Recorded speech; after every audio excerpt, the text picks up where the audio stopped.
Hero Alam বলে তার নাম নিয়ে ট্রেন্ডিং এ আসতে হবে, কি টাইম লাইনে থাকি। আচ্ছা এই টাইম লাইনটা কি?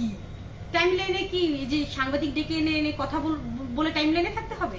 আমরা যেহেতু আর্টিস্ট, আমরা কাজ দিয়ে টাইম লাইনে থাকবো, তাই না? একটা ভালো প্রজেক্টে কাজ করব, ওই কাজটা নিয়ে আলোচনা হবে, এটাই তো টাইম লাইন। টাইম লাইন বলতে তো আমি এটাই বুঝি। কিন্তু হিরো আলম বোঝে যে সাংবাদিক ডেকে এনে একজনের নামে বদনাম বলা, ওইটাই মনে হয় টাইম লাইন। এই টাইম লাইন তো আমি কোনোদিনও চাই না। আচ্ছা আপু, আবার কবে মিল হবে একটু জানতে চাই। ইসলাম মেনে যেহেতু আমরা বিয়ে করেছি, ইসলাম শরীয়তে সে আমাকে 3 তালাক দিয়েছে, এরপর ওনার সাথে আমার আর কোনো সম্পর্ক।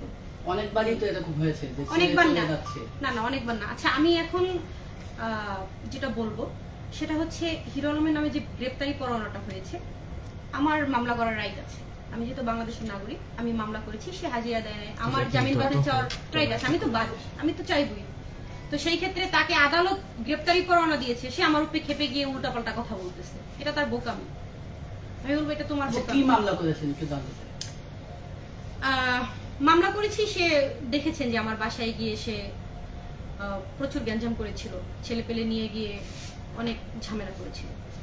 এটা নিয়ে সেটা মামলার নাম আছে, সেটা কি ধর্ষণ মামলা না অত্যাচারের মামলা না কি মামলা সেটা নাম?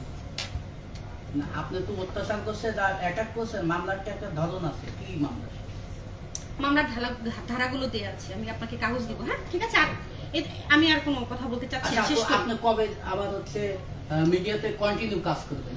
আমি কাজ করব রিসেন্টলি, কিন্তু আমাকে তো সে মৌখিকভাবে তালাক দিয়েছে, আমাকে তো সে কাগজ দিচ্ছে না, সে তো আমাকে আটকায় রাখছে। তাইলে তো এখন লিগালি তার আপনি ওয়াইফ? না লিগালি ইসলাম শরীয়তে আমি তার ওয়াইফ নেই, আমাদের তালাক হয়ে গেছে। ইসলাম শরীয়তে আমি তার ওয়াইফ নেই, যেহেতু এত সাক্ষী রেখে সে আমাকে তালাক দিয়েছে, এখানে আর ওয়াইফ কিভাবে থাকে? আচ্ছা আমি তার ওয়াইফ নেই। আজকে মূল বিষয়টা কি ছিল আপনার এই যে সংবাদ সম্মেলন করার মূল বিষয়টা কি ছিল? মূল বিষয়টা ছিল এই যে বিগত দিনে তো আপনারা দেখছেন সে যে দুধ দিয়ে গোসল করলো, এরপরেও কি আমি ক্যামেরার সামনে আসছি? না তো আসি নাই, আমি কোনো সংবাদ সম্মেলনও করিনি, আমি আড়ালেই ছিলাম।